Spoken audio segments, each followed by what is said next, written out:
All right, you're welcome. Good morning and welcome to One Star Breakfast program. Good morning, Abia, from MCL Television right here in Abia Commercial Nerve Center. I am Cynthia Echeme. I'm welcoming you on Good Friday edition on this very platform where we get to entertain and at the same time get you informed with the happenings around you. As usual, living here, you're going to be joining me to the marble, where we are going to be looking at words on marble. Remember, on words on marble, you simply get yourself inspired for the day, for the day's challenges and activities. All right, afterwards on marble, we'll be reading out the Good Morning Abia package of the news, where we'll be reading out, telling you what's making the rounds in the country, also bring you global news on this very package. After that, there'll be a break, and when we get back to be time for us to look at our newspaper review. And our newspaper review, we'll take a look at the dailies and our newspapers individually, one after the other, find out what they have new for you. All right, after that, we'll usually take a break and get you entertained with our documentary. And this morning, we hope you're going to be enjoying a documentary for the morning. After the documentary, we'll take a break, and when we return, it will be time for us to begin our discussion segment. Remember, on discussion segment, this morning we are going to be looking at the purported kidnap of Dino Melaya yesterday on his way to Lokoja. All right, remember, it's very interactive. It's a very interactive topic, program and session where we anticipate you out there will be joining us with a number on the screen. You'll be telling us what you think about the topic. All right, let's go to the marble and find out what inspirational words are there for you this morning. And this morning we are hearing from Franklin D. Roosevelt. Franklin D. Roosevelt says, when you reach the end of your rope, tie a knot in it and hang on. When you reach the end of your rope, tie a knot on it. Tie a knot in it and hang on. Okay, how do you know when you reach the end of your rope? And when you get there, you tie your knot in it. Just telling you to persevere, have a long suffering. Even the biblical injunction encourages us to have that spirit of long suffering. Be patient, persevere, be optimistic. In the end, you will surely rejoice. There will always be light at the end of the tunnel when we continue to be optimistic than being pessimistic. All right, that is that this morning. We enjoy you as true citizens of Abia State. But when you get to the end, tie the knot, hang on, continue praying, continue wishing Abia well. I hope you remembered Abia in your prayer this morning. When you pray for your family members. You did pray for Abia State. You're not doing yourself any good. Remember, you're also a co-citizen of Abia State. Whatever good comes of Abia, you also enjoy that. And you'll also be able to say, I am from this very great state, Skazon State. All right, let's go straight to the Good Morning Abia package of the news.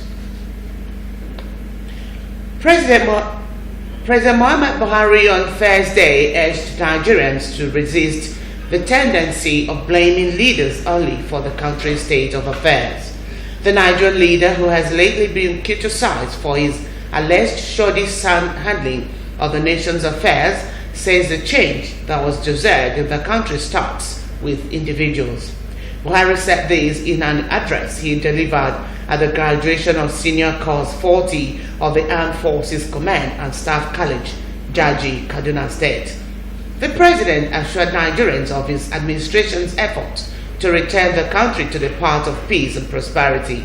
He recalled that at the inception of his administration, he made 3 key promises to Nigerians, which include to address the various security challenges facing the country, reposition the economy, and fight corruption.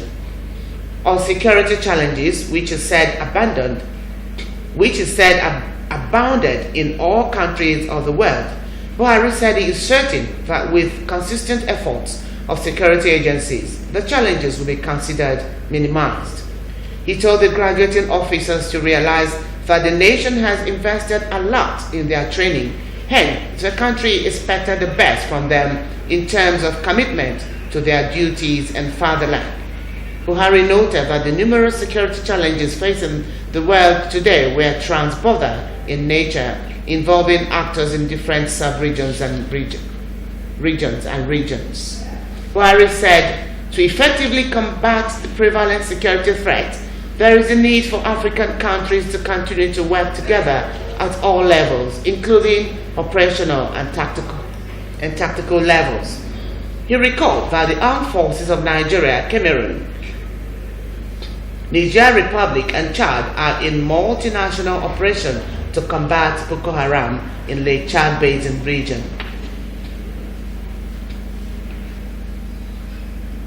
The National Biosafety Management Agency, NBMA, on Thursday said it has, in conjunction with the Nigerian Customs Services, ordered the immediate confiscation of imported genetically modified organisms, GMO products, into the country without a biosafety permit. Director General of the agency, Rufus Ebegba, disclosed this in Abuja during an interactive session with grain importers, said if any bulk importation of genetically modified seeds or grains are found, it will be confiscated, burnt, and whoever is involved will be prosecuted. Ebega noted that over the years, most seed companies have been importing grains from countries where most grains were genetically modified. He added that National Biosafety Management Agency is proactive and will not tolerate any illegalities or shortcuts in its efforts to protect the lives of Nigerians and the integrity of their environment. He encouraged grain importers to ensure that their activities are in compliance with the agency's import guidelines. Ebegba noted that the federal government is interested in providing a conducive environment for businesses to thrive, adding that it is the responsibility of the business community to comply with the necessary laws and guidelines provided by the government to make it work.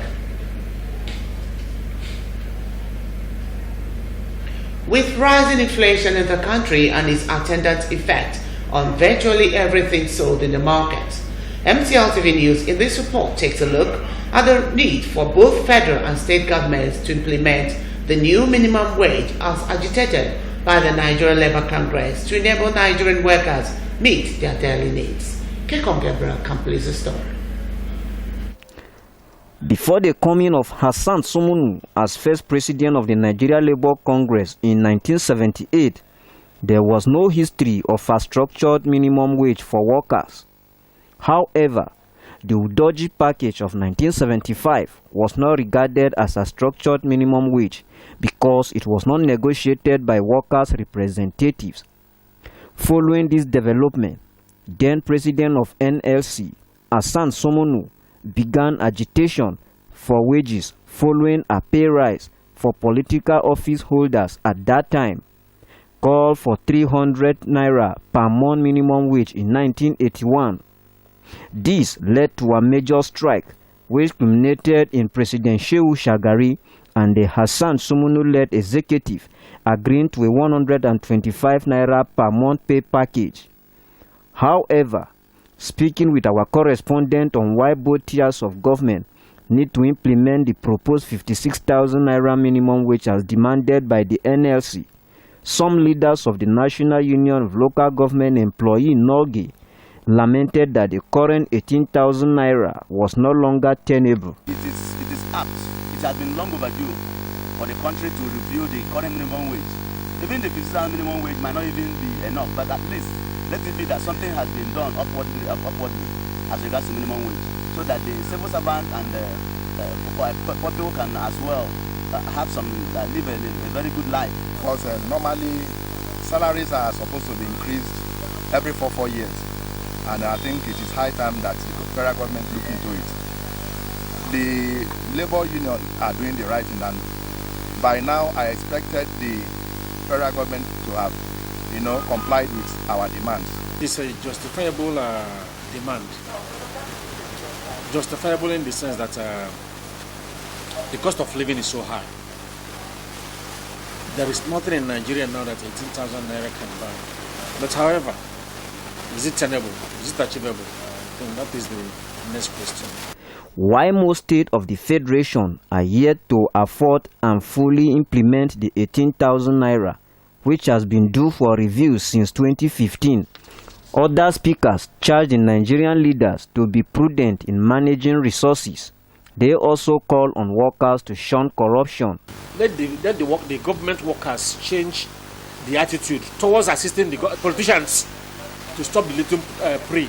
The minute that is done, all of us will enjoy this place. It will be recalled that the federal government had, through the Minister of Labour and Employment, Chris Ngige, promised to implement a new minimum wage by September 2018. But Ngige, however, said that the September date for the implementation of the wage was no longer possible. The minister said the September date was for conclusion of negotiations. Speakers, however, urged those concerned to speed up the process to end workers' sufferings. It's like we are neglected, because if you go to the market, you discover that the prices of commodities have gone high. The prices of house rent, transportation and what have you, they have all gone up. And considering what we have in Nigeria, you discover that the poor masses don't have their own market. We all go to the same market. So what the labor are fighting for, I think they are in the right direction. However, I will advise that let the inflation rate be reduced considerably. If that is done, the poor man, an average man that receives 18,000, might be able to survive. But if that is not done, it's a mirage. It's not tenable. It's impossible. And how can you pay a minimum wage of 56,000 naira when some states, many states cannot even pay the 18,500 presently? If you talk about the Millennium Development Goal, you talk about fighting poverty. So what we are saying here in this aspect is that the government should hasten up to review the minimum wage upwards. It is believed that the proper implementation of an improved minimum wage for Nigerian workers across board will help increase productivity and reduce hardship experienced by workers daily. Kekon Gabriel, MCL News. The Ministry of Foreign Affairs says out of 75 of 230 stranded Nigerian football fans absconded in Russia after the 2018 FIFA World Cup. The ministry's spokesperson, Dr. Tokwe Elias Fatile, said in Abuja that the fans absconded in spite of government's efforts to repatriate them. Fatile said that 230 stranded Nigerian football fans were profiled to board charter Ethiopian airline to Abuja, but at the last minute, only 155 boarded the flight. He said that the ministry officials had to contribute to feed some of the stranded Nigerians in Moscow, as many of them were left without anything. He said that though they had the rights not to come back, but it would be better for them to return because of the unfavorable weather in that country. He said that the mission had done a lot to facilitate their coming back, but they did not appreciate it. Fortile said that the federal government is ever willing to assist Nigerians at any time, anywhere. The spokesperson said that the Minister of Foreign Affairs, Geoffrey Enyama, had also made some contacts with relevant agencies to commence investigation into suspected human trafficking in the case.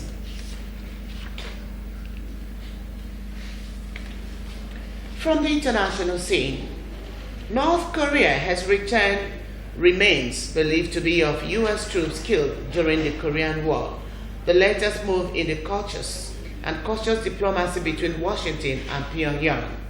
A U.S. military aircraft took the remains to an American base in South Korea. This will be welcomed by relatives who have waited decades to be united with the remains of their loved ones. The repatriation was agreed at the June summit between U.S. President Donald Trump and North Korea's Kim Jong-un. It comes on the 65th anniversary of the signing of the armistice that ended the 1950-1953 Korean War. Thousands of U.S. military personnel from the conflict remain unaccounted for, and most of them, about 5,300, were lost in what is now North Korea. It is unclear exactly how many remains have been returned this time, and they will need to be forensically tested to ensure they are of slain U.S. soldiers.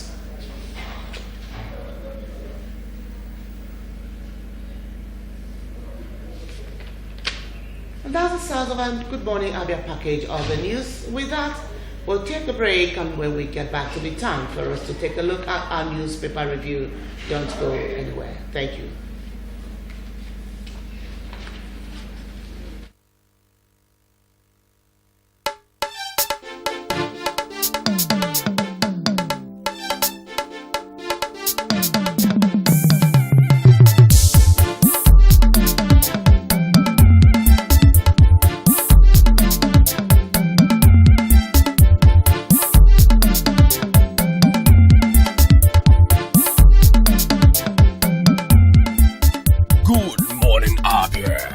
Stop breakfast show on TV.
What is that noise?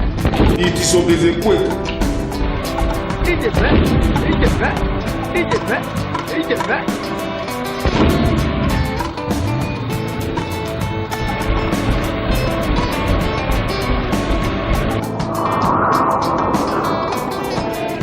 What did they have? Yeah, now look at the visual.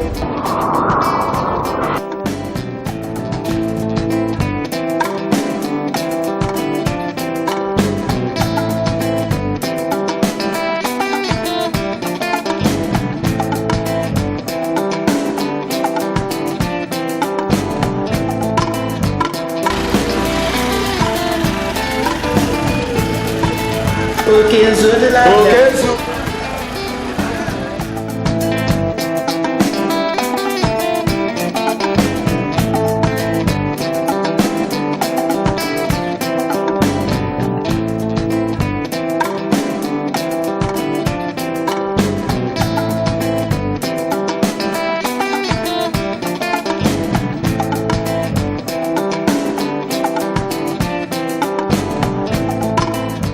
time to rebuild Abia. I urge you to set aside our differences so that together we can join hands and build the Abia of our dreams. Remember that my word is my bond.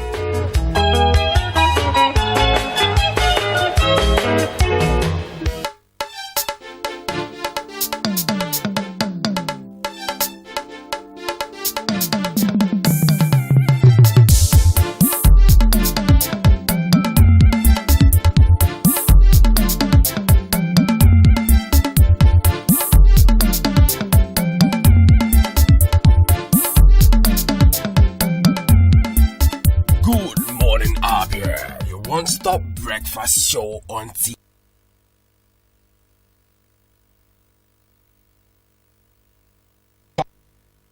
Have you heard of Prescal World and Heaven Options Limited? Prescal is a home of the red image right here in Abia. Why go to Lagos or Port Harcourt for your direct image jobs? Come to Prescal World and Heaven's Options located at number 145 Azikwe Road, Abia for perfect cover page, journals, magazines, brochures, and flyers. We also offer printing services in digital flex and billboard. window graphics, posters, stickers, heat transfers, ID cards, complimentary cards, monogram and car branding. Heaven Options offer you entertainment services like event management, ambulance services with well-dignified undertakers. We can also boast of 3 months ordinary program in computer training, 6 months certificate in computer training, and 1 year advanced certificate in computer training. Why not visit Prescott and experience that quality jobs? For inquiries, call 080-3322-6115, 070-4024-7196, 070-8469-8165.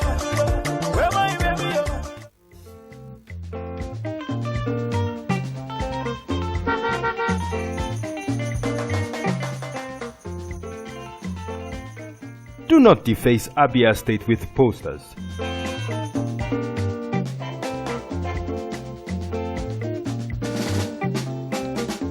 Do not defecate on our streets. Do not litter Abia State.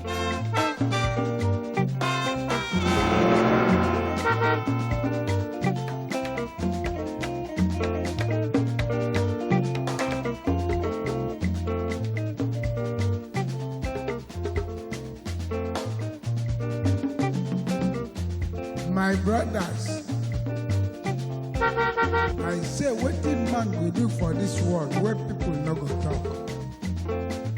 If you chop, Do not urinate in public places. you no chop, dem go talk. Wetin make we do for this world? I say make we dey do the things wey we carry for heart. Na so world want am. Abi no be so? Keep Abia State clean. This message is brought to you by MCL TV.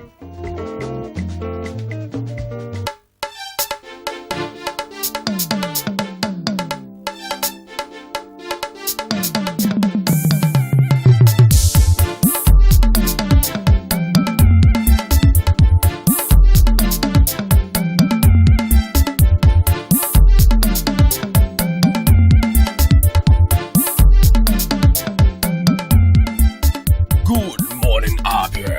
Your one-stop breakfast show on TV.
You're very much welcome back. In case you are just joining us, this is Good Morning Abia One-Star Breakfast Program from MCL Television, and this is our newspaper review segment where we take a look at the papers and find out what they have for all of us this morning.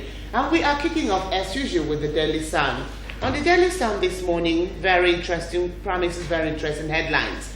On the top right-hand corner, we have Rivers youth protest alleged threat to Wike's aid. Rivers youth protest alleged threat to Wike's aid. Continue the story on page 39. Away from there, we see a Kachi headline of a robbery. Police operatives grill Saraki.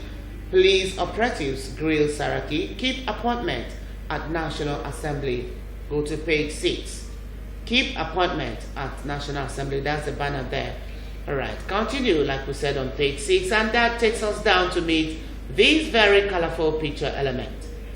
It's on Senior Special Assistant to Governor Nyesom Wike at Rivers State on social media. Mr. Masha Obuzo flanked by some youths after presenting a petition against SARS to officials at Rivers State Police Command in Port Harcourt, and this happened yesterday. All right, I'm leaving that to meet Nigeria to experience total lunar eclipse today. Nigeria to experience total lunar eclipse today. And with the banner UNN Astronomy, Astrophysics Group alerts. All right, there's going to be total lunar eclipse today, according to the astronomers. All right, Ugwani sets new agenda for economic growth. Ugwani sets new agenda for economic growth. That continued on page 12. We won't negotiate with political mercenaries, says Oshomole, the APC national chairman, is saying. And the banner says APC reps demand automatic ticket for 2019. All right. Go to page 3 and continue that story. And the last on the front page is on Buhari approves 10-year validity for passports. Buhari approves 10-year validity for passports. Okay, that must be international passports. All right, go to page 8 and get the rest in details. And that takes us to the back page. The back page of the Daily Sun.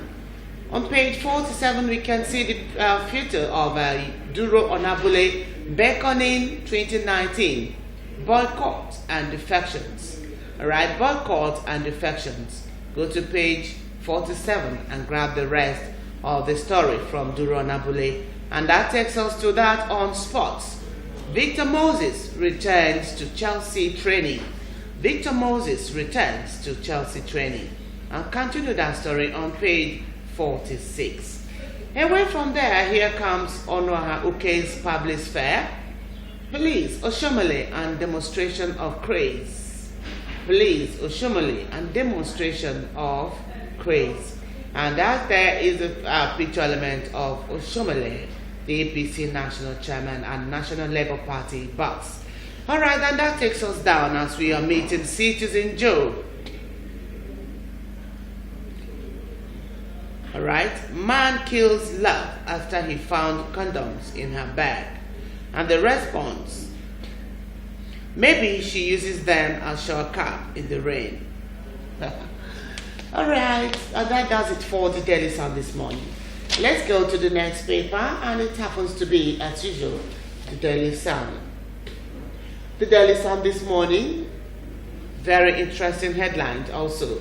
Beginning from the top left-hand corner, of a robbery, please quiz Senate President. Continue on page 6 to know more on that. The problem with Nigeria by ex-Imosu Vice Chancellor. The problem with Nigeria by ex-Imo State University Vice Chancellor. Go to page 41 and find out that problem with Nigeria from this ex-Vice Chancellor from Imo State University. And the next is on the top right-hand corner. Youths protest assault on Governor Wike's aide. Arsenal star Alex Iwobi's focus now on PSG. Go to page 47 on that on sport for that on sports. Stepping down, we see a picture of President Muhammadu Buhari with APC National Chairman Adams Oshomole and some senators after a meeting with the APC caucus in the Senate at the presidential villa Abuja, and this happened on Wednesday night. All right, it says APC senators insist Saraki Dogara must step down. Right, and the banner with it says 3 senators defection Three senators' defection yet to be announced. 3 senators' defection yet to be announced. And I'll read, it says, by simple majority, we are expected to produce the President of the Senate and the Speaker of the House. We will not take anything less than that. All right? Continue this very story on page 6, an interesting one. And just by the side there is a picture element. Comptroller General of Immigrations, Mohammed Babandede, with Guaranty Trust Bank Managing Director, CEO, Mr. Shegun Agbaje, at the inauguration of the bank's payment center at the Ikoyi Immigration Office in Lagos yesterday. Okay, just by the side there also we see interesting stories. Positive outlook as on the post 8.5 billion naira profit. All right, I'll continue the story on page 11, and it's followed by the 25 billion naira loan for non-oil exporters. All right, go to page 6 and continue that story. And down we see defection. Imo APC remains intact. Imo APC remains intact. That story continues on page 42. Teenage girl drowns in Anambra flood. Teenage girl drowns in Anambra flood.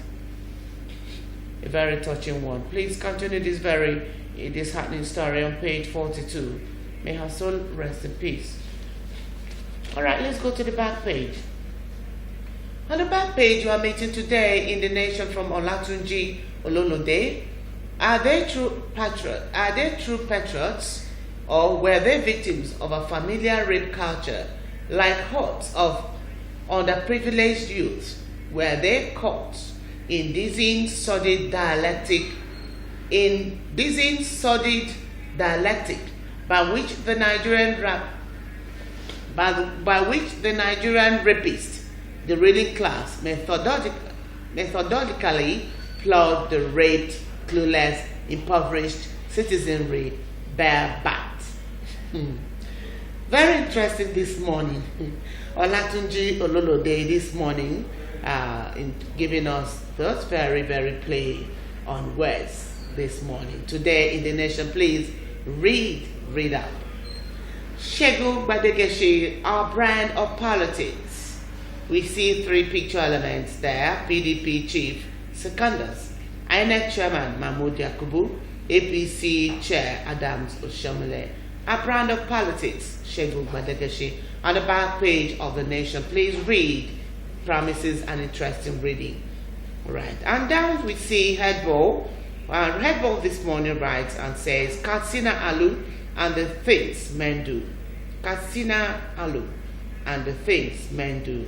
All right, read the story and find out more on that. And that takes us to Ripples. Ripples this morning, remember Ripples is that cartoon that tells you, that says it all in a very comic manner. Oshomole, only those who lack honor would defect to PDP. All right? And let's hear the response. And we have them in abundance in Abuja. All right, that's all from Ripples this morning. And that does it. Let's see the last but not the least paper, and that happens to be the New Telegraph. The New Telegraph this morning, 9 Mobile's acquisition timeline extended indefinitely. 9 Mobile's acquisition timeline extended indefinitely. Continue the story on page 7. And the banner there says, DPR grants 16 new oil fields, renews 19 expired leases. Alright? The story continues on page 5. And just beneath there we see, bank robbery, send your men to question me, Saraki tells Inspector General of Police Ibrahim Idris. We can see the faces of the 2 men, Saraki and Idris, Ibrahim Idris, Inspector General. He says, send your men to question me, Saraki tells IG. And that the next is on the face of the President, Muhammadu Buhari. I will return Nigeria to path of peace, prosperity. That's on page 6. Go and read out this promise. Very strong one from our #1 citizen, Muhammadu Buhari. Alright, it's followed by 75 stranded Nigerians abscond in Russia. 75 Nigerians absconded in Russia. It continues on page 37. Right. Woman throws granddaughter into well. Woman throws granddaughter into well. Very, very disheartening. I really wanted to be sure of what I was reading. Woman throws granddaughter into well. Please visit page 8 of the New Telegraph and find out what really made this woman, this grandmother, to do that. All right, on page 8, it is followed by a catchy headline: 2019, no automatic tickets for lawmakers, says Oshomole. Rep to APC, you need to appreciate return loyalists. Dogara Lashu, Sean Pale. Presidency begs NAS to convey emergency session. Presidency begs NAS to convey emergency session.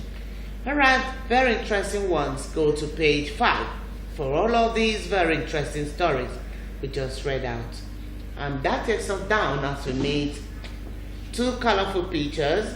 One beginning of National Youth Service Corps NYSC 2018 Batch B member who collapsed on parade, being rescued by the NYSC Red Cross team at the NYSC Permanent Orientation Camp at Mangu in Plateau State. And this happened yesterday. Now the next is still on that. The NYSC 2018 Batch B members performing the tug of war duel during their swearing in Plateau State. This also took place yesterday. Alright, kudos to them. And the next then we see another country headline: ICJ report. Herdsmen attacks claimed 1,300 lives in 6 months. 300,000 flee homes in Benue, Plateau, Taraba, and 2 other states. Go to page 6 and get the story in details. Good blood pressure control cuts memory loss. Good blood pressure control cuts memory loss. Please go to page 29 for this on our health. Very interesting and very good for all of us. All right, let's go to the back page as we meet on Marble from Max Mueller. A flower cannot blossom without sunshine, and man cannot live without love. That's from Max Mueller. All right, that's a nice one. And that we see sports: 75 stranded Nigerians abscond in Russia, says ministry. Go to page 37 and get the story in details.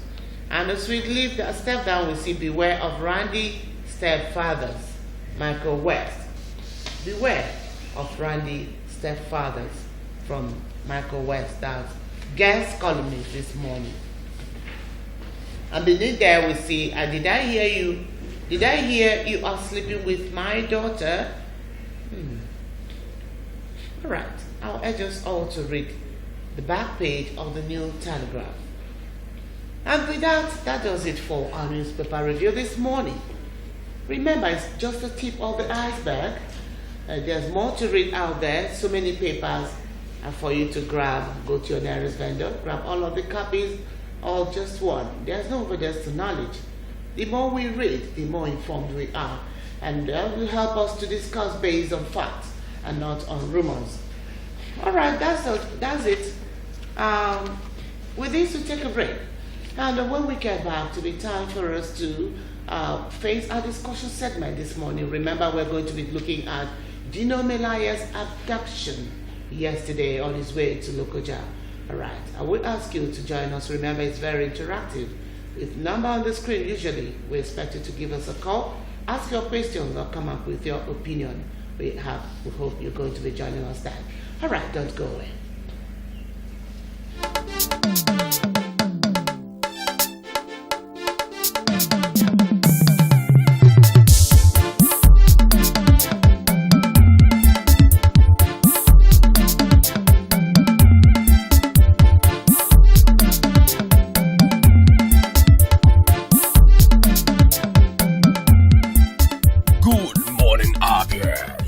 one-stop breakfast show on TV.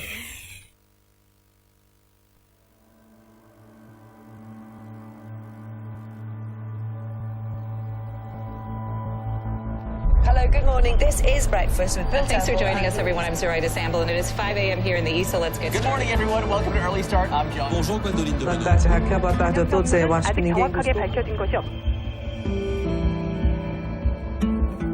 The Centers for Disease Control today issued a health warning following a worldwide outbreak of a mysterious form of pneumonia. The highly contagious virus, SARS, killed nearly 300 people. 8,500 people around the world have come down with SARS.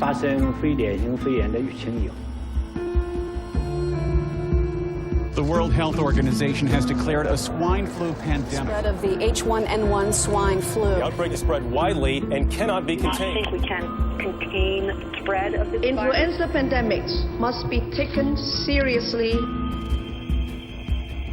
A big outbreak of the deadly Ebola virus has killed more than... The Ebola outbreak that started in the West African country of Guinea has now spread. Our people know nothing, there's no cure. They don't have the resources to actually contain. Governments around the world are considering new measures. And I'm calling from the New York City Health Department. Temperature reading from last night. The U.S. Department of Agriculture confirmed another case of bird flu. 1.5 million state turkeys have been killed to prevent the spread of it. It is really critical that they control this. You have to respond to the challenge. 3 latest victims of the new respiratory virus called MERS have come from Middle Eastern countries. They believe it originated in bats or camels. Causes pneumonia and rapid kidney failure.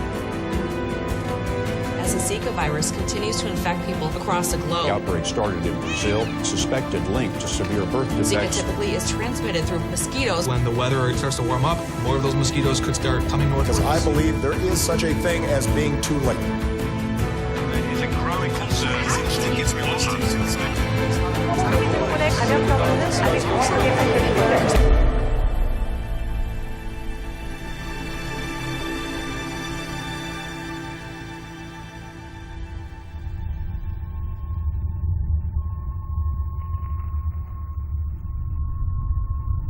Our home. You can almost hear the biological chatter. Just when technology and science were supposed to make us safer, we suddenly seem more vulnerable to outbreaks.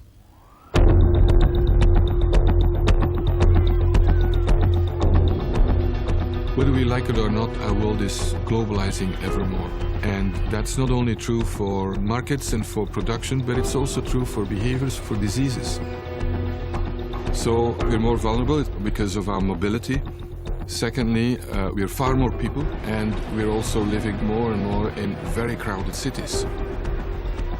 That's fantastic from the perspective of a virus, because in no time it can infect hundreds of thousands of people. Over the last 3 decades, there have been about 30 newly emerging diseases that have the potential to be pandemics.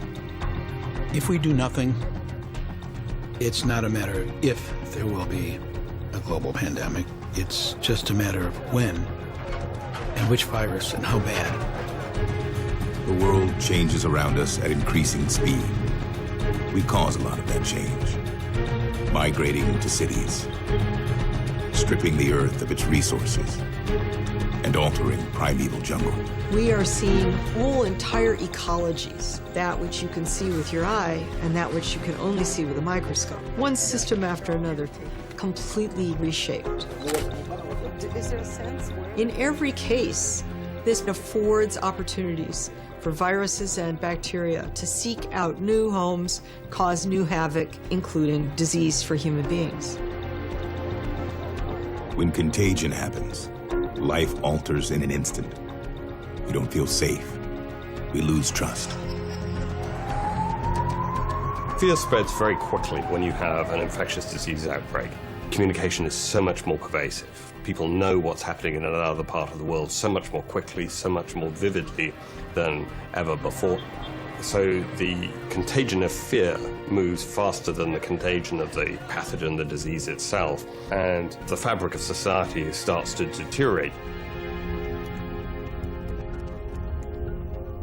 There's something that destroys the soul of a community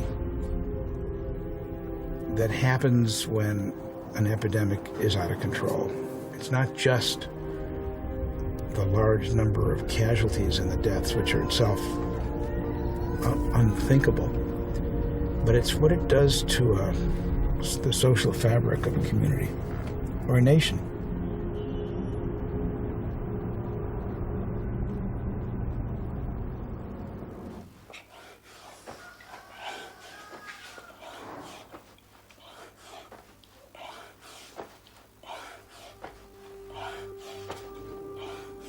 The war lasted for 14 years.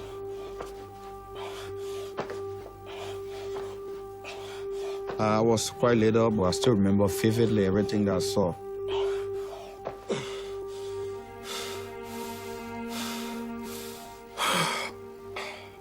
Sometimes you're playing at night when the place is dark, you can see these bullets flying like bolts of lightning across the sky. You can physically see them.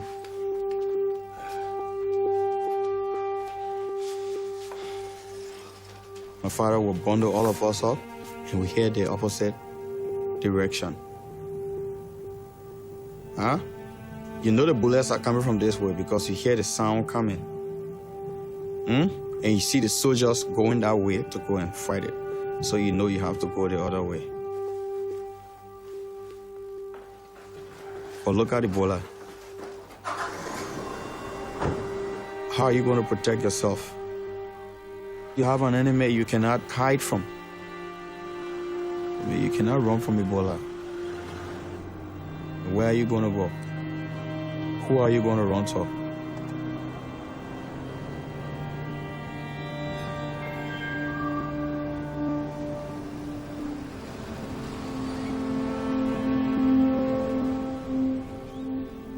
We got confirmation yesterday that you are positive with Ebola virus. It is here.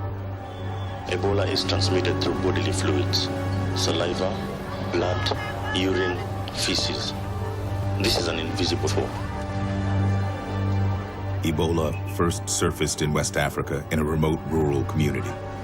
But in our increasingly connected world, this Ebola outbreak didn't stay in the countryside. The virus quickly found its way to the region's largest cities and health systems that were completely unprepared.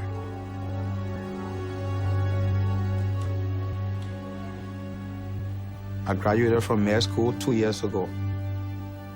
The reason why I'm here is by default because I was the only one available.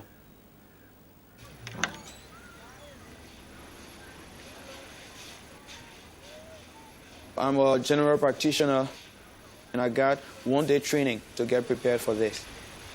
Mohamed Kamara, come, sit down for me.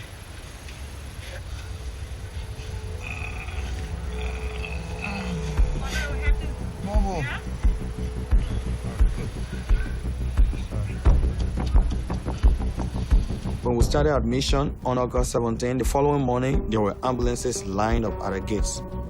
And to tell you the truth, we're not prepared. Can you ambulance car? 1, 2, 3, 4 patients going. Before we even knew it, No, wait. we were already overwhelmed with so many patients. How many patients you got on board? We can't take 4. We just took 7. We have only 9 spaces. So I will take 1 or 2 and go check if I can create space. I'll take the other 2. If no way, you have to take them away. It used to give me that impression I was in Hades. Because it was a makeshift structure. The patients are vomiting, bleeding, and having diarrhea on the floor. Among them, you'll see 2, 3 persons have already died, and the bodies are still there, awaiting removal. In 3 days' time, the entire unit was full. Meanwhile, there were still patients waiting outside the gate. And they are begging. Every time we go to the gate, they are begging to come in. It's a serious situation. We have 35 beds and already have 71 patients on the ward. That means 50% of the patients are lying on the floor. There's no space on the floor to put a mattress any longer. You don't have beds, but you're facing a group of people who are dying. You know they are dying. You see they are very sick, they're so weak. But what if they go home? What about the taxi cab These patients are going to ride to go home to die. Everyone in Texas gets infected. Then what about the home, the community these people go into? So maybe we should just open the gate and let them come and lie on the floor to die. Open the gate!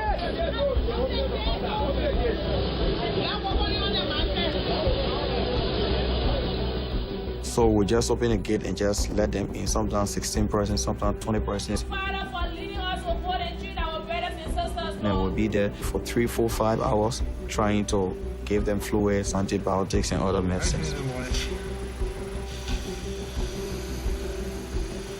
And then it never ends.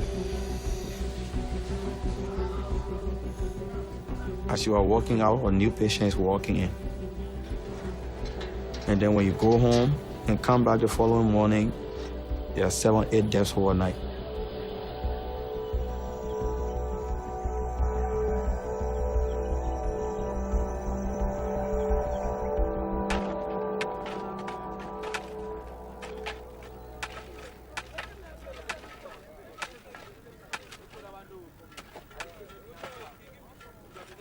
I think we all underestimated, absolutely everybody. I know that one case of Ebola is an emergency. Every new case can give rise to more cases. So it's really act now or pay later. Right now, the World Health Organization and other doctors are saying it is out of control in this area of West Africa. It's the worst outbreak ever that they've recorded in this part of the world. It's unprecedented for several reasons. One, first time in West Africa that we have such an outbreak. Secondly, this is the first time that 3 countries are involved. And thirdly, it's the first time that we have outbreaks in capitals, in capital cities. This could explode into a really mega crisis. I think so, and it is already a mega crisis. I really thought, how can this epidemic be controlled in the usual way when there are so many outbreaks in different places? The 3 countries in West Africa that are affected by the Ebola outbreak have some of the worst health indicators in the world. There are not enough doctors, there are not enough nurses. It is a system that is understaffed, underfunded, and where the infrastructure is very, very old. Let's go back to 1976 when you were a younger man and you actually co-discovered this virus. It was in Zaire, yes, now the Democratic Republic of the Congo. And they said that there was a mysterious epidemic. This was very lethal, high mortality. There were nuns who had died. A small group would go to the mission where the epidemic had started, apparently. They asked for volunteers, and I think I was about the first one to raise my hand.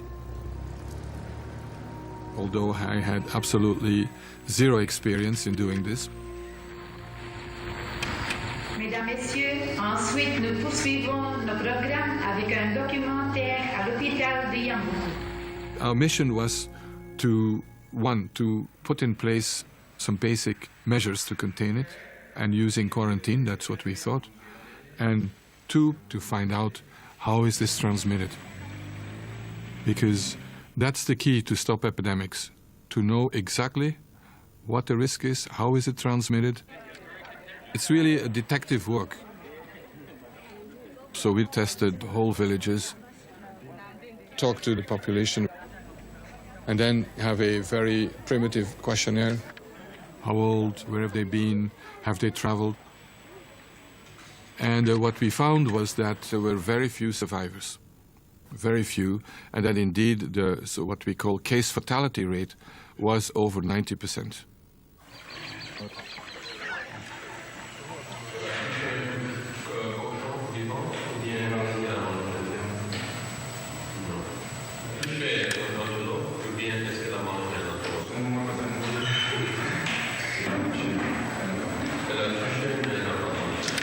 Nearly all new viruses come from animals. I mean, we're also an animal. We're, human primates.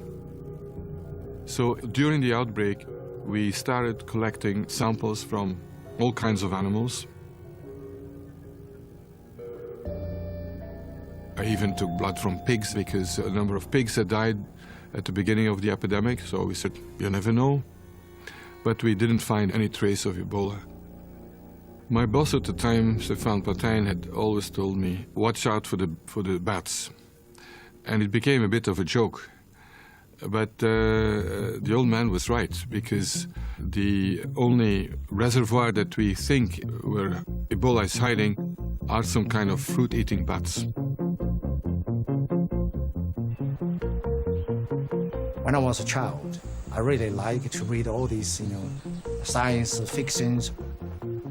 I realized science is really fantastic. You can't find something new.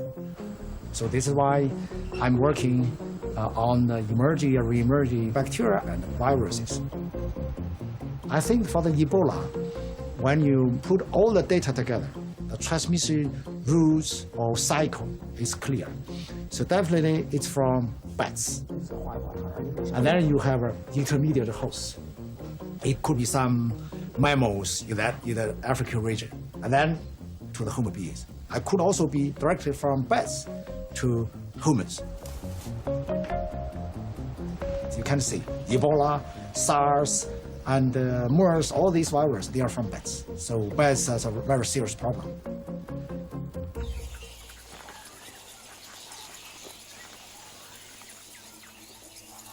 If we look around the world, we can see that bat populations are being severely stressed by climate change. Some of them because they live in the upper tiers of rainforests and feed on wild fruit. But the upper tiers of the rainforests are getting the most impact of this heat increase and increased UV radiation. Add to that humans are encroaching into the rainforests, into bat habitats, precious caves. They're very shy creatures. They do not seek you out, no matter what vampire movies you ever saw.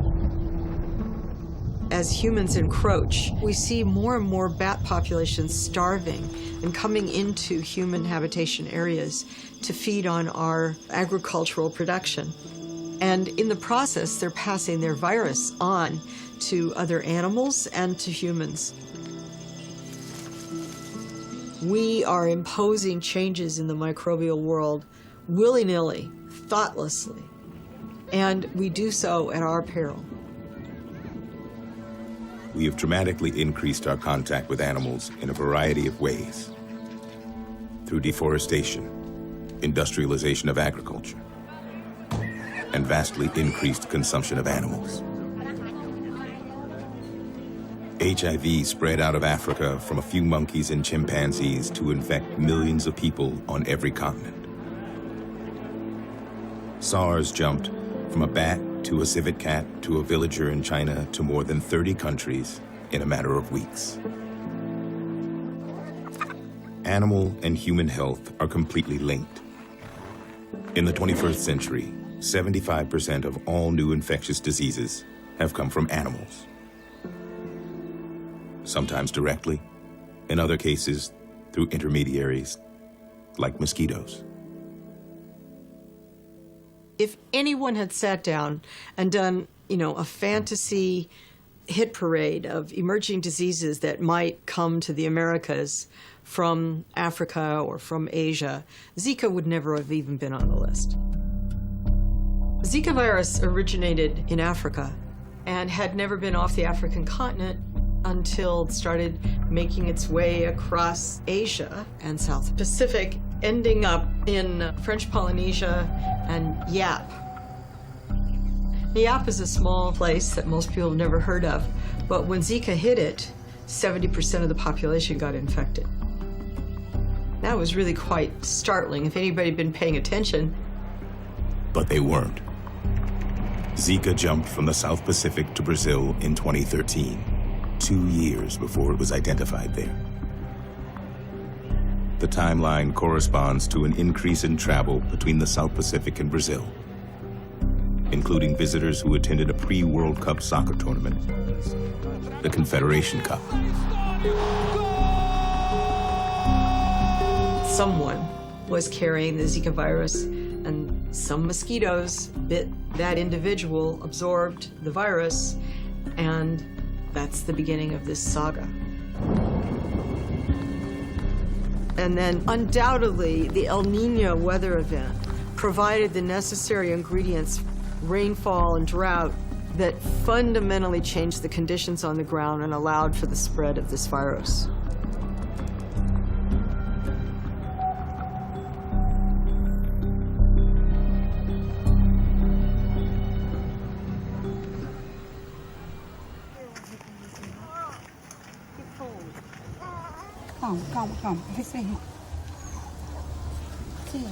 Na frente de casa tem também o esgoto a céu aberto, porque nós não temos saneamento. Só tem mato e muito pernilongo. Foi por isso que ficou fácil para que eu pegasse. Pegar ele para fazer o almoço dele. Pode pegar, manda. Não sei. João Guilherme nasceu com microcefalia. Tô com o pulmão cheio de novo. De novo. Ela disse que ele continuasse assim, eu levasse ele para a emergência. A parte mais difícil, primeiro, foi quando ele nasceu. Porque quando eu vi o meu pitoquinho desse tamanhinho, com a cabeça toda enrucada, eu choro 1.500 vezes. Foi? Deus tocou meu coração, foi amor imediato. Tudo tá girando em torno dele.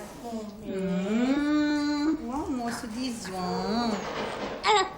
Quando eu olho pra ele, quando ele ri, quando ele levanta a cabeça. É muito intenso, é muito diferente, porque minhas filhas, eu sabia que elas iam me dar isso naturalmente. E João é uma busca muito grande para que ele pegue um objeto, para que ele olhe para você, né? Para tudo. É isso.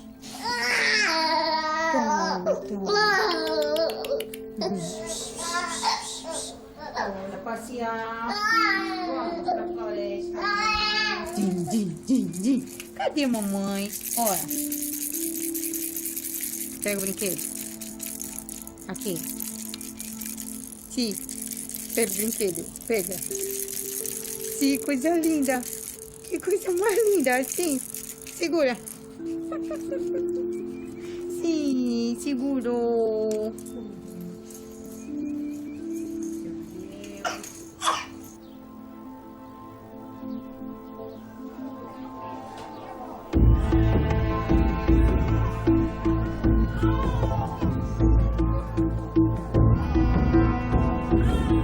In 2015, the Zika virus suddenly spread across Brazil, primarily through the bite of one type of mosquito.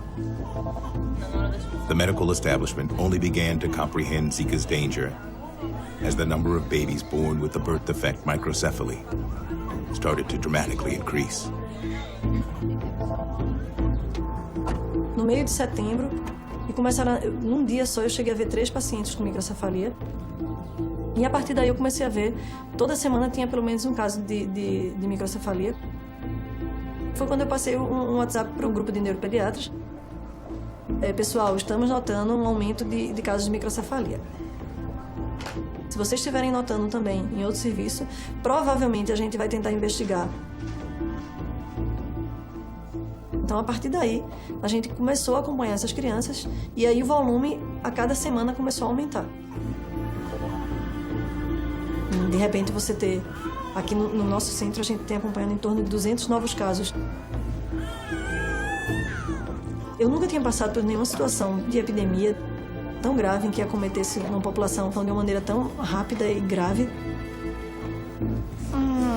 Sim, princesa. Valentina.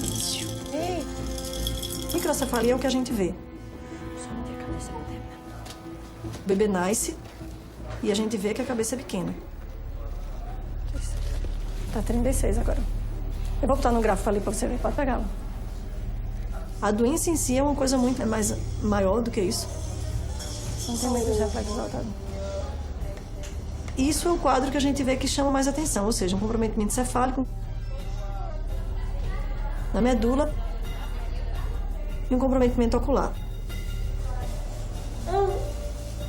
Since the alarm went sounding around the world from Brazil, we have seen almost every day another revelation about this virus. What we now know is that this is a very dangerous virus. We grossly underestimated it. It is malaria in that it is transmitted by mosquitoes and can cause enormous outbreaks. It is HIV in that it is sexually transmitted. And it's worse than all of the above as we come to understand what this virus actually lives on. Where does the virus go in a pregnant woman? It goes into this tiny forming creature, the fetus, and it feeds on it and reinfects back into the mother's bloodstream over and over again. And what is it feeding on in that fetus? Baby brain cells. And so every single part of the brain of that developing child is damaged. The Zika virus affects its victims in a completely different way from the Ebola virus. What they share in common is how fast they can move, randomly attacking some while sparing others. Some epidemics grab our attention, while others, in spite of the larger number of victims, remain more hidden.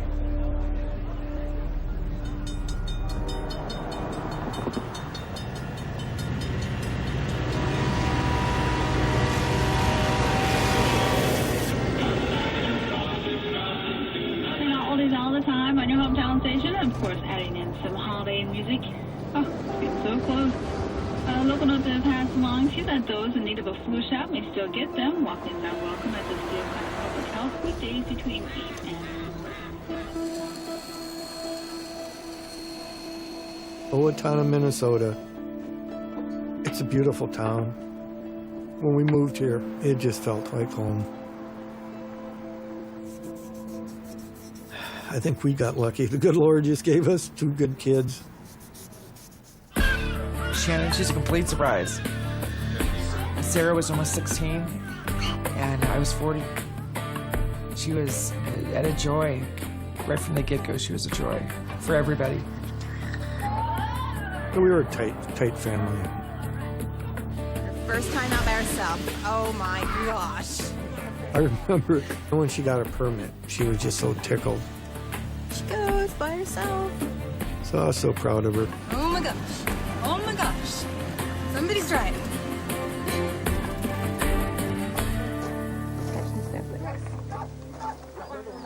Hi, girl. Oh, hi. Shannon was in her senior year of high school. She came home Wednesday night, said, I think I got the flu at school. That was Wednesday, and Thursday she just seemed to be, baseline for being sick. But she wasn't getting better. And that's when Terry and I agreed that we've got to take her. When I took her that Sunday to go to the hospital, we waited 2 hours. It was that packed. That's when I knew there was a big epidemic of flu going on. And she's sitting next to me, and she's got her head on me. And I took a selfie, sent it to her mom, saying we're still waiting. The doctor said it was just the flu, that it had to run its course. They gave her some cough medicine just for comfort. And Terry went and got it. Well, I got her back up in her bed. About 5 o'clock in the morning, I was sitting in the living room, and I heard her moving around upstairs. I thought, wow, she's getting out of bed. I got up, and I went to the coffee maker, and I saw in my peripheral that she got up and she went into the bathroom. She tapped on the shower curtain, and I said, you want to take a shower? And she nodded yes. I said, okay. I was filling the water up. I only got about so full. She laid back, but her knees kept buckling. And, she kept pushing on the end of the tub to keep herself from sliding under. And then I saw her eyes. And I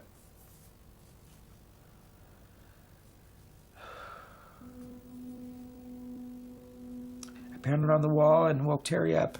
Said she's not breathing, and I come running down, and I still remember her on the floor, her mom giving her CPR. I'd never had to do that before.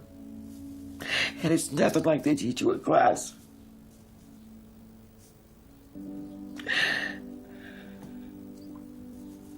All I could do is dial 911. 911, what's going on there? My daughter is 17 years old. She's not breathing. She's not breathing? Not breathing. Okay, I'm sending the paramedics help you now. Just stay on the line with me, okay? Breathe, Shannon. Oh, Lord. Come on in. She's right in there. Go ahead. And I don't remember any kind of time passing. I just remember a pair of blue pants that kneeled down on the other side of her, and he told me they'd take over, and I stepped away. Even when they said we're flying her to Rochester, you know, I waved at the helicopter, you know, thinking everything's fine. I had no clue. You know, and when they told us that she didn't make it, and I said, I want to see her, and they said, you'd never recognize her for what we've had to do to her. Because the flu actually killed all of her organs long before she actually died. I still think she ought to be coming home.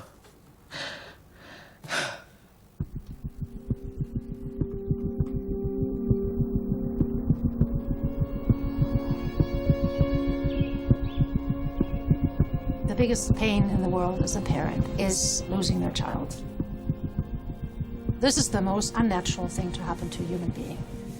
And you stand next to it and you think, my goodness, I am there to prevent this from happening, and sometimes I cannot. And sometimes I don't know why I cannot. Nehmervertretern besonders übel aufgestoßen, dass da ein VW-Chef. The question of how and why one particular person may die from influenza is the million-dollar question that we absolutely need to tackle. It is surprising how much we still need to learn about flu, a disease which causes worldwide epidemics every year. She had a little raspiness in her chest. The flu test came back positive. I actually remember saying, okay, it's just the flu. Like, it was no big deal. It spreads across the globe, hospitalizing 3 to 5 million. And within 24 hours, she was intubated. Le cœur a fini par repartir, mais alors à ce moment-là, mon cœur était sous joie, quoi. Killing at least 200,000 every year. We went in as they were coding her. My baby girl, Scarlett Ann, pronounced dead. The majority of adult influenza patients have something that we call a risk factor. They have very weak immune system, or they have diabetes or obesity. Pregnant women have a risk for both themselves as well as the child. Okay, we know these factors, but this is a virus that can mess up your body to a degree that even the most healthy, young, and happy, playful person is taken away from this planet within a couple of days. Every year, we struggle to fight seasonal flu. But what experts are really afraid of is a new strain of flu, one that the human population hasn't been exposed to before, one that almost no one will have any immunity against. When we think about the threat of a disease spreading around the world as a pandemic threat, obviously airborne infections are at the very top. Things like SARS and flu are something that we know is difficult to control because of the way it spreads through aerosols. Most people become infectious with the flu before they even have symptoms. Anybody can travel clearly across the world with an infectious disease incubating in them without them even knowing that they're sick yet. In 2009, a new flu emerged, H1N1, also known as swine flu. We now know it first appeared in the U.S., in the pig industry, initially infecting people at state and county fairs.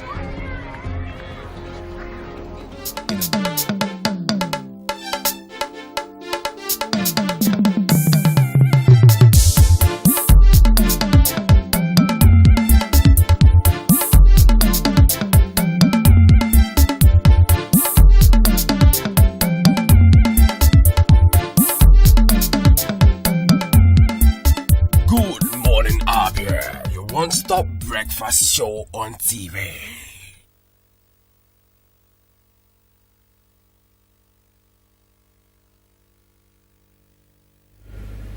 You're very much welcome back. It's still your breakfast program, Good Morning Abia, from MCL Television. And this is our discussion segment where we usually take a look at very interesting issues that concern us as the true citizens of our great nation, Nigeria. And this morning, like I hinted earlier, we're going to be looking at the purported abduction of Dino Melaye. Remember yesterday, Ben Murray Bruce had tweeted that Dino Melaye had been abducted on his way to Lokoja to answer to a court case bordering on arms dealings. All right, and his car, his envoy, was attacked and overpowered by unknown armed gunmen who really abducted him or kidnapped him. All right, and the lead counsel to Senator Dino Melaye, Chief Michael Zakome, has told the senior magistrate court in Kogi that he has been unable to reach his client, who has been undergoing trial alongside two others in the case of illegal possession of firearms and arms dealings in the court. Ozokome, who was represented by Yemi Mohammed, told the court that he had on good authority that Melaye was attacked in Gwagwalada on his way to Lokoja and had not been able to reach him, and so does not know his whereabouts. He spoke before the senior magistrate Suleiman Abdullah, who adjourned the case at Thursdays and adjourned for commencement of trial, as the prosecution also could not open its case due to absence of its lead counsel, Dr. Alex Zion, until August 9th. Mr. Theophilus Oteme, the officer in charge of Legal Department of Kogi Command of the Nigerian Police, told the court that the lead prosecuting counsel, Izion, had an emergency call on Wednesday, and that made it impossible for him to appear in court on Thursday. Oteme therefore applied for an adjournment till September 23rd for the commencement of trial in view of the absence of the lead prosecutor, more so that one of the defendants, Melaye, was not in court. In his ruling, Abdullah turned down the application by the prosecution for a long adjournment to September 23rd, saying that the Kogi State Administration of Criminal Justice and Law did not allow for an adjournment beyond 2 weeks in a criminal case. The senior magistrate adjourned the case till August 9th and ordered the bail earlier be given to Melaye, that it should continue. All right, and that is a foreground, a background to the very topic, the purported abduction of Dino Melaye. At this point in time, we have two gentlemen who are going to be doing justice to this very topic in the person of Yusobia Eke. Yusobia Substance Eke is our seasoned journalist. So thank you for coming once again on One Star Breakfast Show. Thank you very much. Good morning and happy viewing. All right, he's seconded by Joe Wobe. Joe Wobe is an engineer. Wobe, thank you for coming on. Good morning. All right, while we await the arrival of a legal practitioner to really handle this very issue, we have some legal angles to this. We will continue. Let me begin with you, Substance Yusubi. When you heard about the abduction of Dino Melaye, Dino Melaye appears to have been very controversial in the country with several issues surrounding him. What actually came to your mind yesterday? No, to me, it's a worrisome situation. Worrisome in the sense that if Dino Melaye is abducted or kidnapped, the state, the federal government must make every effort to make sure that he's found. No, the question is, what was your reaction? My reaction was that I felt bad. All right. Because if a man of that status can just be abducted anyhow, that's one of the problems we are talking about, insecurity in the system. Fine. So it's not a good thing, really. It's not a good thing. Oh, you were not expecting this, actually? No. All right, thank you very much. Joe, what was your reaction when you heard that yesterday? Actually, it has been a long week of drama in the Nigerian political landscape. I got the news late, though, but I saw it as one of those dramas that we see in the Nigerian political landscape. I wasn't actually much interested in that development in this political system. But along the line, I started developing interest when I saw the reaction of Nigerians coming over online, Twitter, Facebook. So many people were doubting it. So it went like that till this morning when the news has developed a little bit. Well, Reese, you said drama. Please, would you expand shit more? Did you think the purported abduction is not really true or what? Is it a fact? For now, I'm not saying it is a fact. It is not a fact because investigation, according to the police, the police have claimed that they are not aware of. Yeah, according to Jimo Moshood, the Force Headquarters Public Relations Officer, he said that they have not officially been informed either in FCT or any other police station around the country, but that they will commence investigation on the case. That is the development. All right, thank you very much, gentlemen. At this point, I want us to look at Dino's activities before now. He's a strong supporter of the Senate President Bukola Saraki, and he's also said to be a very strong. He has very strong hands in the defection of these several numbers of people from APC to PDP. I'm coming to you, sir. Do you think this abduction, if it finally turns out to be true, is unconnected with this, with his attachment with these men? You remember what happened with Saraki, and he was really being stopped from making it to the Senate. That's what I was earlier trying to say. Although I believe that the federal government should do everything possible to make sure that Dino Malaya is found. I pray he's found alive. I pray nothing untoward happens to him. Because if Dino Malaya is really abducted or kidnapped, pointers will go towards the state having done the abduction. But then, things work out in the political circles in many ways. No one could say it was unfounded. No one could say it was a drama, like my brother said. You said pointers will go to the federal government. Yes, because why? Because of what you earlier said, the running battle between Saraki and the federal government, and APC, and Malaya's running battle with the Kwara State governor, who is a strong loyalist of Buhari. Exactly. So the best thing is for them to make efforts to make sure that Dino Malaya is found alive. Because if anything untoward happens to him, all pointers will be to the state. All right, all pointers will be to the state. Of course, we're also aware that, just like you have said, Dino Malaya has many detractors, and anything happening to him might not just come from just one angle. But those are the things we'll be looking at this very topic. Wobi, what do you have to say on this? Do you think that his disappearance or abduction has anything to do with his attachment to strong affiliation to Senate President Bukola Saraki and the recent defection of 15 senators? No, I don't think so. Why? Because Dino's problem with the executive arm of the federal government has started prior to the defection of some senators and House of Representative members.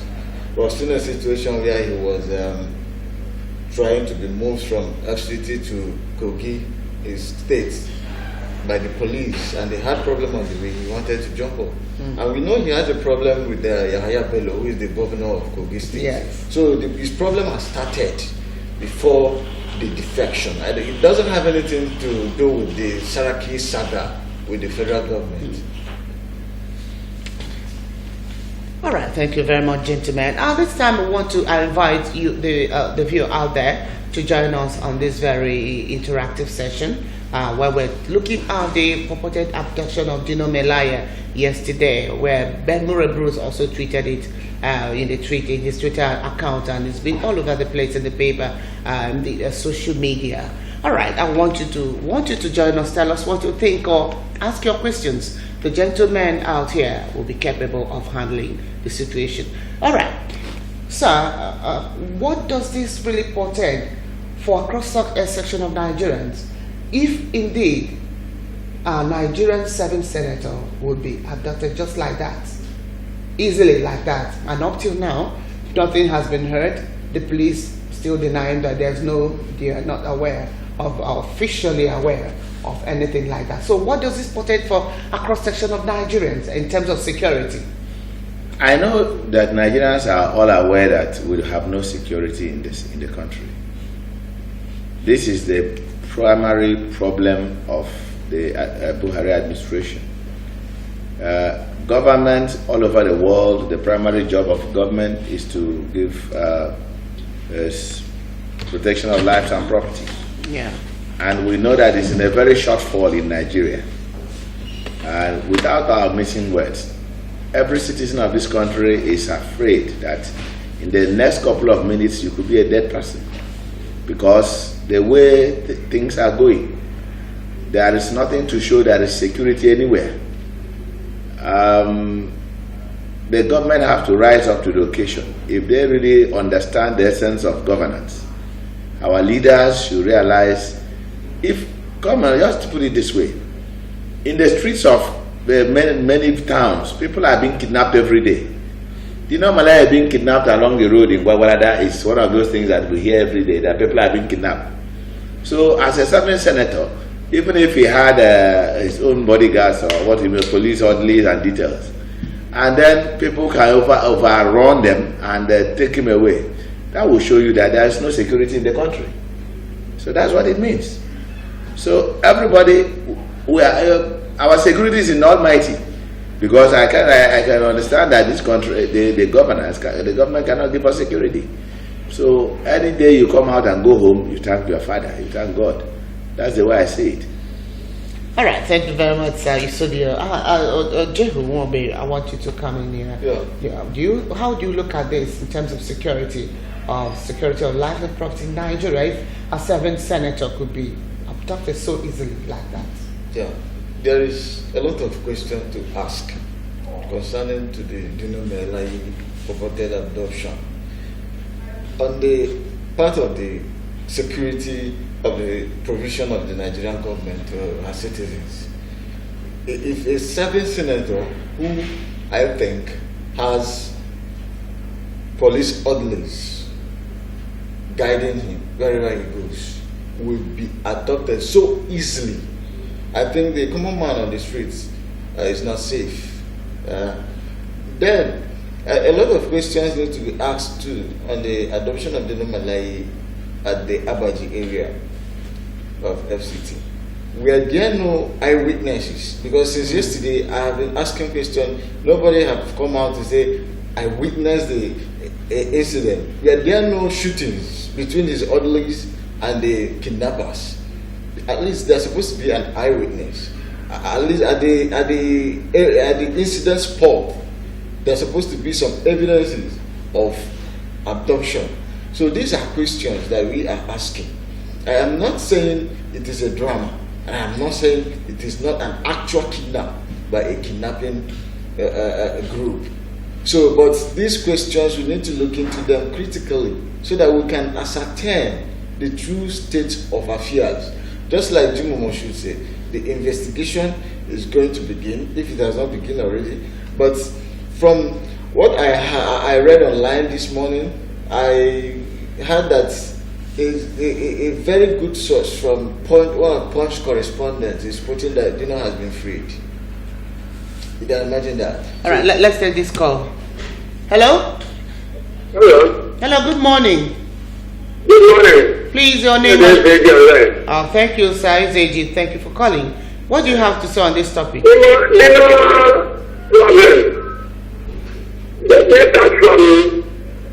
he went to commission the project he did, yesterday was the budget was done. Now, if it's not found, the government, the state government and federal government have our questions to answer. The other thing the guy is I know about money, and I know about money. This government is a question of the government. Let's stop that. All right, I want you all to react to what let me report on that. All right. If you say federal government has a question to answer, I don't think for now Dino has a case with the federal government, because these are the people who want to prosecute him. The people you are calling to answer question about his kidnap is the people who invited him to prosecute him at a local court in the state. So, what is the rationale between that you invited person over for prosecution in a court and you block him on the way to kidnap him, why you are still trying to incriminate him and jail him? You see the argument. Now, there's another argument. Could it be that Dino is staging all of these to avert the trial, the prosecution in the local court? So these are, it is a two-way traffic, and we are still looking at it pending when investigation is complete. I think I refuse to share your sentiment. The fact that, look, we all know, let us not be dancing around. Governments all over the world kill. It's a truth. Yeah. And if it is found that Dino is the backbone to whatever is happening in the course of situation, there's a way government does these things quietly, and nothing happens. We've been here in Nigeria, a lot of people have been killed by government, and exactly. What happened? Look, let's start from Moshood Abiola died in government hands. What has anything happened? Bola Ige died. Did anything happen? Yeah. Shehu Musa Yar'Adua died. Did anything happen? Nothing happens. Even in the United States of America, at a time when Marilyn Monroe, who was an actress, who was a friend to the then president of U.S., was snuffed off, nothing will happen. So what we are trying to say is this: the government should not give the impression. The government must go all out to find out whether this abduction drama was a farce. And then you have more powers to get Dino and make sure he goes in for. That's the point. That's the point. The government need to go into to clear all the doubts. Because when you sit on the fence, you are lackadaisical about a very volatile situation that the whole country is interested in. Because everybody. So there will be a lot of opinions. Yes, all eyes will be on the government. That since he's been having a running battle with the government in the state, and the federal government is backing the other guy against the federal government, that anything happens to him, nothing else what should happen to him. Let the government make effort that he's found alive, so that he will face it. If he has music to face, he faces it. All right. The police just said yesterday that they were not aware. Is that possible? Yes, it can be possible. Because from the little knowledge I know about the operation of the Nigerian police, if something have not officially been reported, they will claim. Yeah, they will claim not being aware. As long as it has not officially been reported, and there is no nearby residents who are talking about it. You see, that's why I say it's a kind of there are misconceptions. Mure Bruce said he had quoted the brother, quoted Melaye Moses. Moses Melaye. Exactly. Was Moses Melaye part of the convoy that was going to Kogi? These are questions. Where was Moses Melaye during that abduction? So these are questions that need answer. And I think, like Jim Omoshu says, investigation has commenced. So let us wait. Maybe later in the evening today, more details will come. We lack basic information to determine the actual state of what happened. Then I want to also say, this issue, unless a report comes to the police station, okay, before things start off, should not be happening in security system. The police has its criminal investigation department. We have the intelligence of the DSS. We have the intelligence of the military. Even if the report has not come to you and you have heard it from the airwaves, go for it. Please send a team to pursue that listen for us to find, for you to find out really what is happening, because this is the way, when somebody, at times you might not know, nobody has come to the people to tell you some people are planning something somewhere, and you were just passing, you just had a hint. Go into it and investigate it and nip it on the board. One of the problems we have in this place in our country is that a lot of things are not done proactively. We only wait when things have happened. We say, no, we are now, we now start. We are on top of the situation. Most times we are not on top of the situation, because if we have been proactive, you could have even stopped those things from happening. So these are areas we need to talk about in our security system. All right.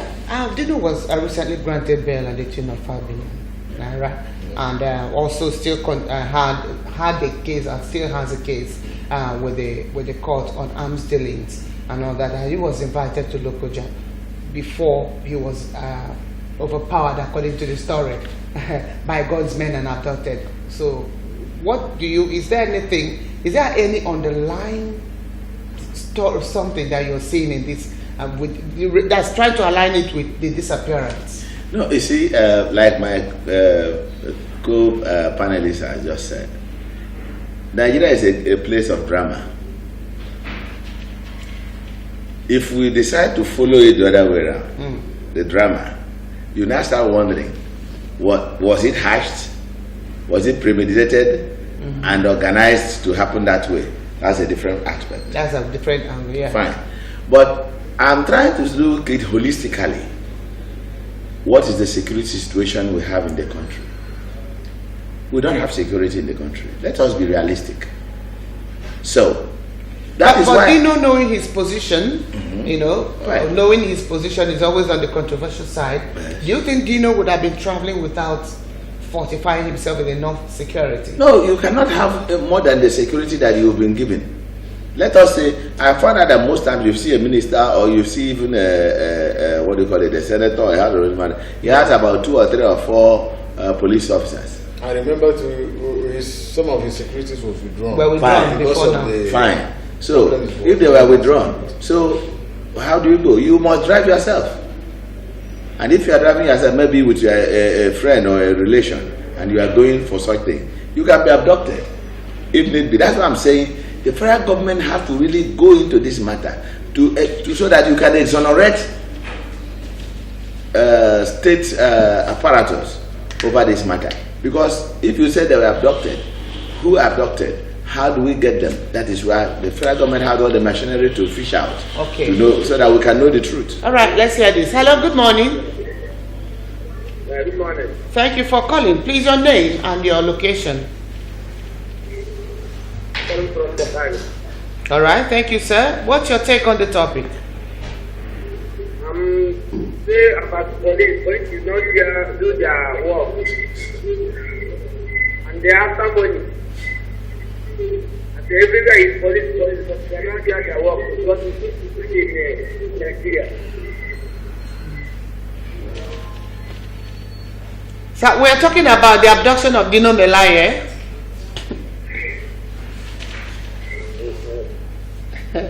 All right, thank you very much. He's talking about the police, but I wanted him to link what he's saying to the abduction. Is he saying that the police did not do their job very well, or that they are not trying to do what they're supposed to do after hearing about the abduction of Dino Melaye? Actually, that's where he's going. He's trying to talk less about the Nigerian police effort in trying to be proactive. But I don't think, Dino's abduction is now being an issue of national discussion by virtue of his status as a senator of the Federal Republic. We have had a lot of kidnap cases all over the country. We know that it has now become a part of the Nigerian system. And the security architecture we have here doesn't stop kidnap. Rather, they go to bargain after abductions have been made. So Dino's case, I don't think shouldn't be that much exceptional from what we have been having. There have been other series of high-profile kidnaps. We know how they went. Before the call came, I had said that, I explained his situation before the purported abduction. He had a case with the court and he was granted bail of 5 million, like we said, and also still had a case to answer at the local magistrate court. And he was on the way to death, to the court, when he was overpowered, according to the story, and abducted. So do we have anything, is there any link between this scenario and his abduction? Well, I think from the judgment the magistrate gave yesterday, he gave Dino the opportunity to continue enjoying his bail. Yes, it continues. The bail continues. Yeah, the bail continues, but the two other victims for which Dino was accused, they were still remanded in prison. In court, in prison. And another guy like that. So I don't think it doesn't have much. The man that is enjoying the bail, is it the man that is seen or the man that is not seen? That is another question.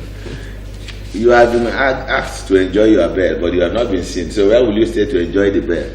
So the issue is that like I said, the federal government and the police must do everything to unravel this mystery of abduction, to find out where Dino Malaya is. If he was really abducted, get those people who abducted him and return back or recover. That's the correct word. Recover Dino Malaya, so that he will come down to face his court cases. Because if Dino Malaya is not found, and if anything untoward does to Dino Malaya, there will be a lot of insinuations. And that will not be good for the image of the country. All right, hello, good morning. Hello? Joseph from the fourth row. Thank you very much, Joseph. Please, could you reduce the volume of your TV set? All right. Okay. All right, thank you, sir. What's your opinion on the topic? One thing I want to say is that we are in Nigeria. You people are discussing the issue. But the police are saying they have not been officially informed. What are they doing? Why are they found around? Was it not for them to find out what is happening in the city? And at the same time, the issue of Dino should have been known that federal government has interest, the state has interest, and everything that are working towards that man was to make sure that he is being suppressed. So what I'm saying is the fact is that federal government, the state, and the security should set support, produce him. Possibly they would have allowed his security to do so that after the judgment, if he is guilty, then he will not do the law. So I still feel that government is playing seek and hide over the whole situation. That is my own feeling. Thank you. Thank you very much. He said that the government is playing hide and seek game with it. Do you agree with him, sir? No, what he means by that is that the government should be able to make all efforts to redeem the image of the government over this matter. Yeah. Because if anything untoward happens to Dino Malaya, everything points out to the state. So they should do everything possible. Like he said, Jimo Moshood just said that they should go all out and make sure and unravel what happened to Dino Malaya or where he is and rescue him. Nothing untoward should happen to him. If anything untoward happens to him, the image of the state is in jeopardy. Yes. All right. Would you react to this too? Okay, that is why it is very, very important for government to be very, very careful when it's handling any issue. This Dino issue with the government has taken time. Why would Dino be an issue to the federal government that they keep on tormenting him? Even if he's found guilty over a certain case that was alleged. The situation surrounding Dino's treatment from Kogi State to the federal level. That is why the citizens, you see more of them at the nose back because of the way government is handling it. Because government looks like they are partnering with the APC government in the Kogi State to torment Dino. And good enough, or unfortunately, Dino decamped just a couple of days ago from APC to PDP. And this is happening just a day after that happened. So you begin to wonder, can that be this, you know? All right.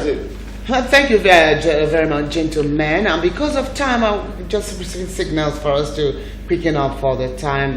We're having a time constraint. But before we leave, I want you to tell us, Substance AK, what do you think? Where do we go from here? What do you think Nigeria should do to be able to redeem our image already being tarnished in the international community? Just in one sentence, please. The government should sheath their sword from impunity, fascism, dictatorial tendencies, and recognize that what we are running is a democracy in this country.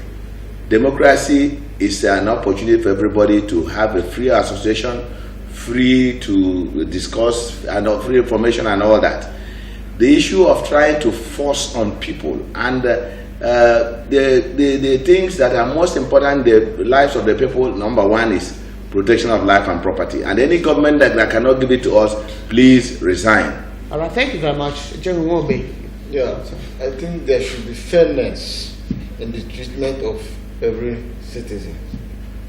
There should be fairness because, like what they say, they are running a democracy where everybody is entitled to his opinion. It's a government of the people, by the people, and for the people. But when you turn the government against the people, there is bound to be anarchy.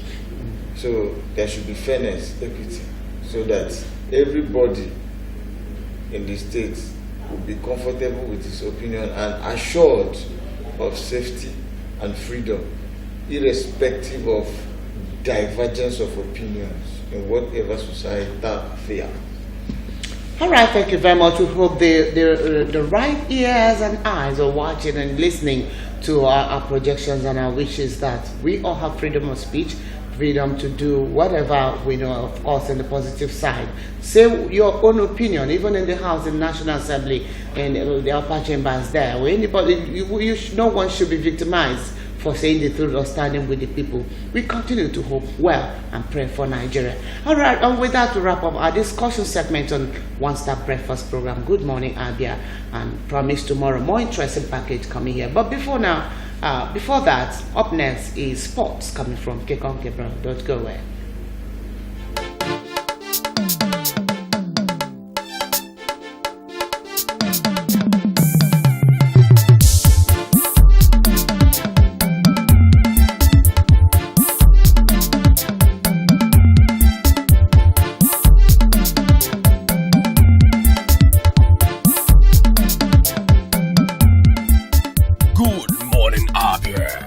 Stop breakfast show on TV.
Well, sport fans, another day for us to take a look at what is happening in the world of sport from your one-stop breakfast show. Good morning, Abia. My name is, of course, Kekon Gabriel. Today is a loaded one. The People's Elephant in Nimba is set to, of course, depart Lagos for every coast where they will be facing Vale Williams in the CAF Confederations Cup, and one man that just resigned as the coach of the People's Elephant, that is talking about Paul Aibogun, is already giving reasons as to why he took that decision. And Christopher Danjuma, the coach of the Nigerian of course, the Nigerian women under 20 team, that is talking about the Falconet, has brought out the list of the 21-man players that will persecute Nigeria's World Cup quest out there in France when hostility finally get down. This is I welcome you once more to your great program, Good Morning Abia. The sports segment will begin with our first story on the Enyimba CAF Confederations Cup trip to, of course, the country of Didier Drogba, that is talking about Ivory Coast. Well, the news this morning is that Enyimba will depart Lagos today for Ivory Coast, where they will take on Williamsville in Sunday's CAF Confederations Cup match, the 4-group fixture. We've been told that Enyimba CAF Champions League winners in the year 2003 and 2004 are currently top of the group standings with 6 points, following at Hartford a 1-0 win over the Ivorian side in Port Harcourt on July the 18th. Some of the news still coming in says that the People's Elephant arrived Lagos yesterday and are built to fly out today. We've been told that one man who replaces Aibogun coach Usman Abdallah, will be in charge after succeeding Paul Aibogun at Enyimba. We've been told that the CAF Confederations Cup is the only continental silver we're missing in Enyimba's trophy cabinet. Riches story there for the People's Elephant, where the team news also has it that the midfielder Ikechiku Ebenabu, did not make the trip over a recurring knee injury from the MCS Sport Desk. We wish that man speedy recovery so that he can, of course, get back to the field of play and continue to do that which he knows how to do best. Away from that one, now we go over to another issue that has to do with Enyimba, where coach of the People's Elephant, the former coach, so to say, Paul Aibogun, is, of course, given reasons as to why he has to step down. The coach is, of course, saying that he resigned just to allow him give his 100% concentration as it regards the Nigerian under 20 team, that is talking about the Flying Eagles. Don't forget that that man had to coach both the under 20 team and, of course, the People's Elephant. He has told the reporters yesterday that combining the two jobs was a task he was unable to, of course, undertake, and for him to give Nigeria the very best, he has decided to put the Enyimba job aside. We want to believe that decision, of course, will work in favor of the Nigerian Flying Eagles. Don't forget that they have already started qualification for the African under 20 Nations Cup. We believe that Paul Aibogun will be able to tinker these boys and, of course, bring glory to Nigeria. Away from that one, now we go over to the of course, the Nigerian women under 20 team. They, of course, the Falconet, where the coach Christopher Danjuma, where the news reaching your sport desk this morning is that the coach Christopher Danjuma has picked his final 21-man list for the FIFA under 20 Women's World Cup built for August the 5th to 24 in France. We've been told that the team, the squad is composed of 3 goalkeepers. We also have 6 defenders, 7 midfielders, and, of course, 5 strikers. These are some of the people that are going to be battling it out there in France when hostility finally get down from August the 5th to the 24th. Will this be Nigeria time to, of course, bring back the coveted trophy? Time and time will definitely tell us. Don't forget that Nigeria has played in the final of the female under 20 World Cup twice, once in Germany and then in Canada. Away from that one, now we go over to another issue that is talking about the table tennis, when Nigeria Aruna Kadri is, of course, battling it out there in Australia, where the news is that Nigeria Aruna Kadri is one of 2 seeded players that survived early scare in the first round of the men's singles at the Sea Masters 2018 ITTF World Tour Australia Open. We've been told that Kadri have to come from behind to beat Germany's Ricardo Walter, while 6 other top players have already exited the tournament because of the upset in the game. We want to say congratulations to that man who have been hoisting the flag of Nigeria wherever he goes. But how time flies, this is where we are going to be drawing the curtains on today's edition of your program, Good Morning Abia, the sports segment. But before I go, I will tell you that the nodding of the lizard does not mean that all is of course well.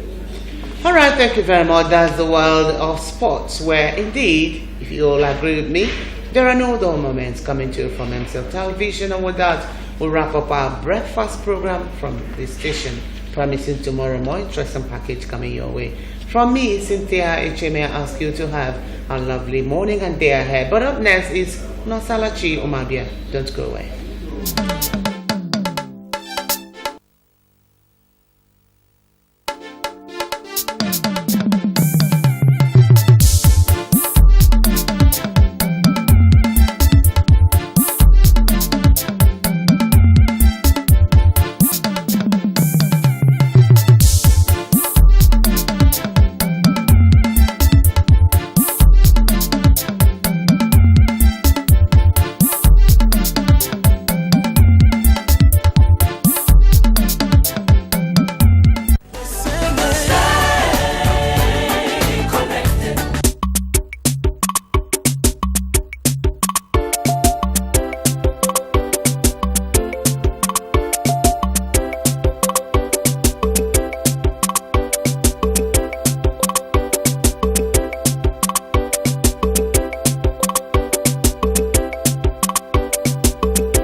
MCL, the ward in your home.